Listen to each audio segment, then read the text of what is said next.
Big pass Tamil season 8ல இந்த வாரத்திற்கான weekly டாஸ்கா நீயும் பொம்மை நானும் பொம்மை டாஸ்க் கொடுத்திருந்தாங்க இல்லையா? சோ இந்த டாஸ்கோட 3வது ரவுண்டு ரொம்ப நேரமா போய்கிட்டு இருந்துச்சு இல்லையா? சோ எந்த டைம் வரைக்கும் போயிருக்கு அப்படின்னு பார்த்தீங்கன்னா, கிட்டத்தட்ட அதிகாலை 3:30 வரைக்கும் போயிருக்குங்க இந்த டாஸ்க்கு.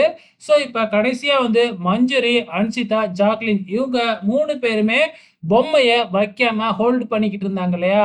கொஞ்ச நேரத்துல மஞ்சரி போயிட்டு ஜாக்லினோட பொம்மைய வச்சுட்டாங்க. ஸோ ஜாக்லின் மஞ்சரி தன்னோட பொம்மைய வச்சதுனால, மஞ்சரிக்காக தீபக்கோட பொம்மைய ஹோல்டு பண்ணிக்கிட்டு நம்ம ஜாக்லினும் இருந்தாங்க. அதே மாதிரி வந்து பார்த்தீங்கன்னா, மஞ்சரிய அவுட் பண்ணியே ஆகணும் அப்படின்னு சொல்லிட்டு, இந்த பக்கம் அன்சிதாவும் ஹோல்டுலயே இருந்தாங்க. ஸோ நைட்டு ஆரம்பிச்சு இவங்க 2 பேருமே எங்கேயுமே போகாம அதே இடத்துலயே அதிகாலை 3:30 வரைக்கும் இருந்திருக்கிறாங்க. ஆனா அன்சிதாவால வந்து பார்த்தீங்கன்னா, அடக்க முடியல. ஸோ அவங்களால ஏந்திரிக்க கூட முடியல. வேற வழியே இல்ல. இப்பொழுதைக்கு இத வந்து முடிச்சே ஆகணும் அப்படிங்கிற ஒரு சூழ்நிலைக்கு வந்து, அவங்க எழுந்திரிச்ச உடனே டக டகன்னு பாத்ரூமுக்கு தான் ஓடுனாங்க. பொம்மைய கூட வைக்கவே இல்ல.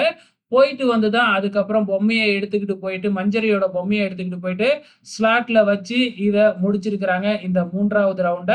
கடைசியா தீபக்கோட பொம்மை வந்து பார்த்தீங்கன்னா, எலிமினேட் ஆயிடுச்சு. ஆனா இந்த விஷயம் தீபக்குக்கே தெரியாது. ஏன்னா தீபக் நல்லாவே தூங்கிக்கிட்டு இருந்திருக்கிறாப்ல. ஏன்னா அதிகாலை 3:30 மணி இல்லையா? ஆனா அந்த நேரத்திலயும் நம்ம பிக் பாஸ் கண்ண முழிச்சு எல்லாத்தையும் கேட்டு, யார் பொம்மை எலிமினேட் அப்படின்னு அங்க இருக்கிறவங்க கிட்ட மட்டும் கேட்டு தெரிஞ்சுக்கிட்டாரு. ஆனா என்ன நடந்தது? ஏது நடந்தது? அப்படின்னு தூங்குறவங்களுக்கு மறுநாள் காலையில எந்திரிச்சா தான் தெரிய வரும். ஸோ எந்த சீசன்லயும் இந்த அளவுக்கு இவ்ளோ டைம் எடுத்ததே இல்ல. ஆனா இந்த சீசன்ல இவ்ளோ நேரம் டைம் எடுத்திருக்கிறாங்க. ஸோ ரொம்பவுமே சுவாரஸ்யமா இல்லனாலும், இவ்ளோ நேரம் வந்து தாக்கு பிடிச்சது பெரிய விஷயம் தாங்க. உங்களோட கமெண்ட்ஸ மறக்காம இந்த வீடியோ கீழ கமெண்ட் பண்ணுங்க.